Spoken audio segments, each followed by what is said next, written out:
जय संविधान। मी संस्थापक अध्यक्ष भारतीय मराठी पत्रकार न्यायहक्क संघर्ष समिती। नुकतीच 2 दिवसापूर्वी कोकणमध्ये नकलदेवळा या गावामध्ये एक घटना घडली।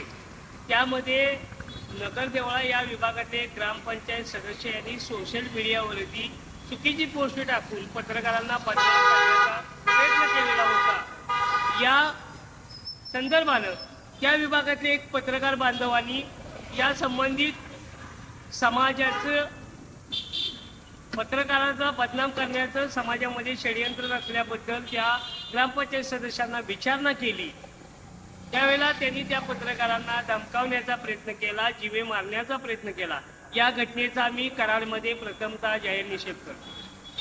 खरं तर लोकशाहीमध्ये पत्रकारितेला अनन्यसाधारण महत्त्व असताना पत्रकारांना धमकावणं, पत्रकारांना मारण्याची भाषा करणं, पत्रकारांना जीवे मारण्याची धमकी देणं ही एक लोकशाहीला मारक आहे आणि लोकशाहीला एक तिलांजली देऊन हुकुमशाहीकडे वाटचाल करण्याचा उद्देश करणारा व्यक्तीच हे करू शकतो।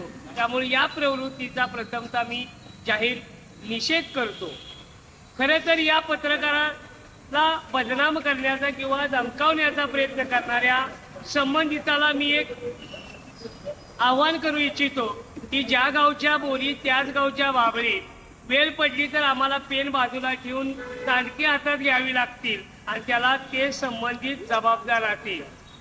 या पत्रकाराला मारहाण करण्याचा प्रयत्न किंवा धमकावण्याचा प्रयत्न करणाऱ्या या घटनेचा मी निषेध करून मुख्यमंत्री महोदय, त्याचबरोबर जनसंपर्क खातं ज्यांच्याकडे आहे, गृह खातं ज्यांच्याकडे आहे, त्या देवेंद्र फडणवीस मुख्यमंत्र्यांना सांगू इच्छितो की तुम्ही अशा प्रवृत्तीला कायदेशीर मार्गाने ठेचून काढलं पाहिजे आणि पत्रकार संरक्षण कायद्याअंतर्गत त्यांच्यावरती गुन्हे दाखल केले पाहिजेत।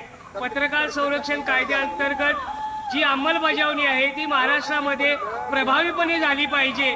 या संदर्भातही तुम्ही पुढाकार घेतला पाहिजे, अन्यथा भविष्यामध्ये पत्रकार रस्त्यावर उतरल्याशिवाय राहणार नाहीत। पुन्हा एकदा या कोकणमध्ये पत्रकाराला धमकावण्याचा केलेल्या प्रयत्नाचा जाहीर निषेध करतो आणि थांबतो। जय भीम, जय भारत, जय संविधान।